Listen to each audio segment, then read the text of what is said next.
পর্যায় সারণীর বৈশিষ্ট্য নিয়ে যদি আমরা বলি যে পর্যায় সারণীতে 7টা পর্যায় আছে আমরা জানি, আর গ্রুপ আছে হচ্ছে 18টা।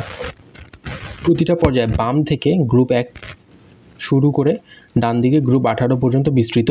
মূল পর্যায় সারণীর নিচে আলাদাভাবে ল্যান্থানাইড আর অ্যাক্টিনাইড সারির মৌল হিসেবে দেখানো হলো। এরা কি? এরা হচ্ছে মূলত 6 আর 7 নম্বর পর্যায়েরই অংশ।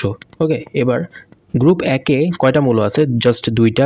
পর্যায় 1-এ শুধুমাত্র দুইটা মৌল আছে, সেটা হচ্ছে হাইড্রোজেন আর হিলিয়াম।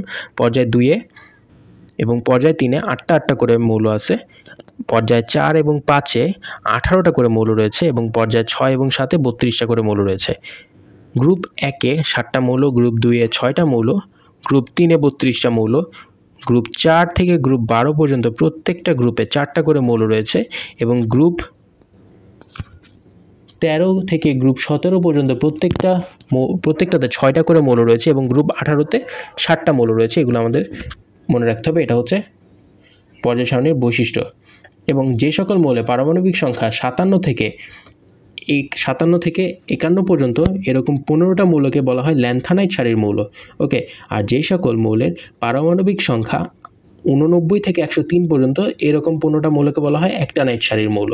ল্যান্থানাইড সারির মৌলগুলোর ধর্ম এত কাছাকাছি এবং অ্যাক্টিনাইড সারির মৌলসমূহের ধর্ম এত কাছাকাছি যে তাদের পর্যায় সারণীর নিচে ল্যান্থানাইড সারির মৌল এবং অ্যাক্টিনাইড সারির মৌল হিসেবে আলাদাভাবে রাখা হয়েছে, কারণ এদের সবার বৈশিষ্ট্যগুলো একই রকম।